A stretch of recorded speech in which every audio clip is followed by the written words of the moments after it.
Hi friends, welcome to relax recipes. வழக்கமாக நம்ம ரவையில் தான் கேசரி பண்ணுவோம். இன்றைக்கி ஓட்ஸில் எப்படி கேசரி பண்ணலாம் அப்படின்னு பார்க்கலாம். முதல்ல அதுக்கு தேவையான பொருட்களை பார்த்துடலாம். நான் 1 கப் ஓட்ஸ் எடுத்துருக்கிறேன். நீங்கள் எந்த கிளாஸ் வச்சு ஓட்ஸ் அளந்து எடுத்துருக்கீங்களோ அதே கிளாஸ் வச்சு சர்க்கரையும் தண்ணியும் அளந்துக்கோங்க. 1 கப் ஓட்ஸுக்கு 1 கப் சுகர் எடுத்துக்கோங்க. கொஞ்சம் இனிப்பு கம்மியாக விரும்புகிறவங்க ஒரு 3/4 கிளாஸ் சுகர் எடுத்துக்கிட்டாலே போதும்.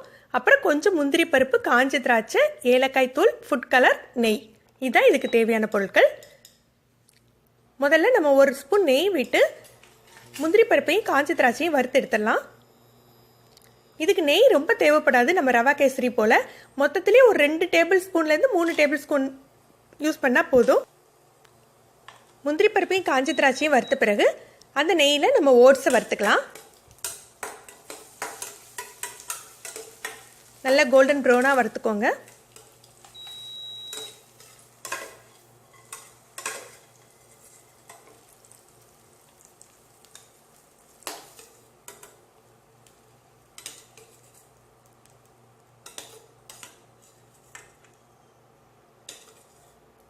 இப்போ தீயை கொஞ்சம் மிதமாக வச்சுட்டு ஓட்ஸை வறுத்துக்கலாம். ஏன்னா ஓட்ஸ் சீக்கிரமாக கருத்துடும். அதனால தீயை கொஞ்சம் கம்மி பண்ணிக்கோங்க. லோ ஃப்ளேமில் வச்சு ஓட்ஸை வறுத்துக்கலாம். ஓட்ஸை நல்லா கோல்டன் ப்ரௌன் ஆகிற வரைக்கும் வறுத்துக்கோங்க. இது ஒரு 2 நிமிடம் ஆகும் இந்த மாதிரி வறுக்கிறதுக்கு. ஓட்ஸ் எல்லாம் அடி பிடிக்காது. நீங்கள் வறுத்துக்கலாம் நல்லா. இந்த பாருங்க, இந்த அளவுக்கு வறுக்கணும் ஓட்ஸை.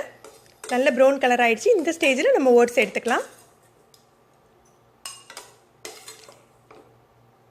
ஓட்ஸ் எடுத்துட்டு 1 கப் ஓட்ஸ் எடுத்துருக்கோம். அதனால் 3 கிளாஸ் வாட்டர் நம்ம கொதிக்க விடணும். 3 கிளாஸ் தண்ணியை கொதிக்க வச்சுக்கலாம். 1க்கு 1 சர்க்கரை, 1க்கு 3 தண்ணி. இனிப்பு கம்மியாக வேணுங்கிறவங்க மட்டும் சர்க்கரையை கொஞ்சம் குறைச்சிக்கோங்க. தண்ணி நல்லா கொதிக்கட்டும். இப்போ பாருங்கள், நம்ம ஓட்ஸை சேர்த்துக்கலாம். 1 கப் ஓட்ஸுக்கு 3 கிளாஸ் தண்ணி அதிகமாக தெரிகிற மாதிரி இருக்கும். ஆனால் இல்லை, இது கரெக்டாக வந்துடும் உங்களுக்கு. போட்டு நல்லா கிளறிக்கலாம்.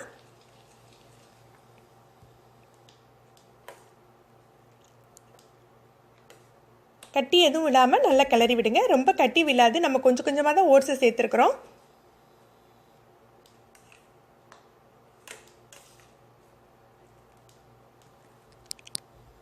இப்போ இதுலேயே நம்ம ஏலக்காய் தூளையும் ஃபுட் கலரையும் சேர்த்துக்கலாம். உங்களுக்கு வேணுங்கிற கேசரி கலர் சேர்த்துக்கோங்க. ஆரஞ்சு கலர் விருப்பப்படுறவங்க ஆரஞ்சு கலர் சேர்த்துக்கலாம். இல்லை எல்லோ கலர் சேர்த்துக்கோங்க. இதை நல்லா கிளறி விட்டு மூடி போட்டு மீடியம் ஃப்ளேமில் ஒரு 5லேருந்து 7 நிமிடம் குக் பண்ணலாம். அந்த ஓட்ஸ் நல்லா குக் ஆகணும். ஓட்ஸ் குக் ஆகிறதுக்கு முன்னால் நம்ம சர்க்கரையை சேர்த்துடக்கூடாது. சர்க்கரையை சேர்த்துட்டா ஓட்ஸ் குக் ஆகாது. ஒரு 5லேருந்து 7 நிமிடம் இருக்கட்டும். நீங்கள் திறந்து பார்த்தீங்கன்னா தெரியும், கொஞ்சம் நல்லா கட்டியாக ஆரம்பிச்சிருக்கும்.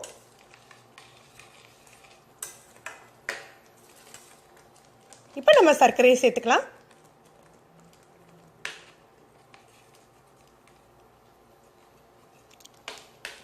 சர்க்கரையை சேர்த்த உடனே அந்த ஓட்ஸ் கேசரிக்கு நல்ல கலரும் வந்துடும். அந்த ஷைனிங் வர ஆரம்பிச்சிடும். பாருங்கள், உங்களுக்கே தெரியும், அந்த ஷைனிங் கிடைக்கும் உங்களுக்கு நல்ல.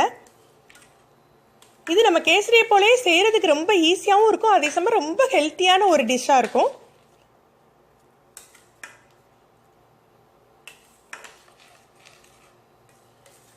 என்ன, ஆனால் கேசரி வந்து உங்களுக்கு ரொம்ப கணிசமாக இருக்கும். ரவை போட்டோடனே உங்களுக்கு அதிக அளவில் உங்களுக்கு வந்து கேசரி கிடைக்கும். இங்கே அந்த அளவெல்லாம் கிடைக்காது உங்களுக்கு.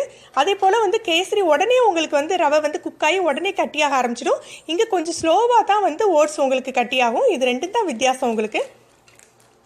இப்போ பாருங்கள், இந்த அளவுக்கு கட்டியான பிறகு நம்ம வந்து முந்திரி பருப்பெல்லாம் சேர்த்துக்கலாம். ஒரு 2 ஸ்பூன் முதல்ல நெய் சேர்த்துக்கலாம். நம்ம எடுத்து வச்சிருந்த நெய்யை சேர்த்துக்கோங்க.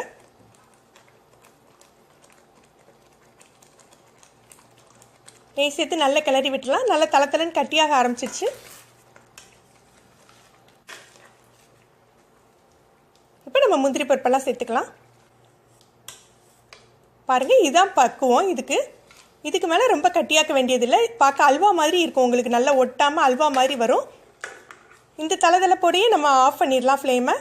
ஏன்னா கொஞ்சம் நேரம் ஆக ஆக வந்து உங்களுக்கு ஓட்ஸ் கேசரி வந்து கொஞ்சம் கட்டி ஆகிடும். அதனால் இந்த ஸ்டேஜ்லேயே நம்ம அணைச்சிடலாம். இப்போ பாருங்கள், அணைச்சி 1 நிமிஷத்துலேயே கட்டியாக ஆரம்பிச்சிடுச்சு உங்களுக்கு. இப்போ நமக்கு ஹெல்த்தியான ஓட்ஸ் கேசரி தயாராகிடுச்சு. நீங்கள் இந்த ரெசிபியை செஞ்சு பாருங்கள். உங்களுடைய கருத்துக்களை கமெண்ட்ஸில் சொல்லுங்கள். உங்களுக்கு இந்த வீடியோ பிடிச்சிருந்தா லைக் பண்ணுங்கள், சப்ஸ்கிரைப் பண்ணுங்கள். நன்றி.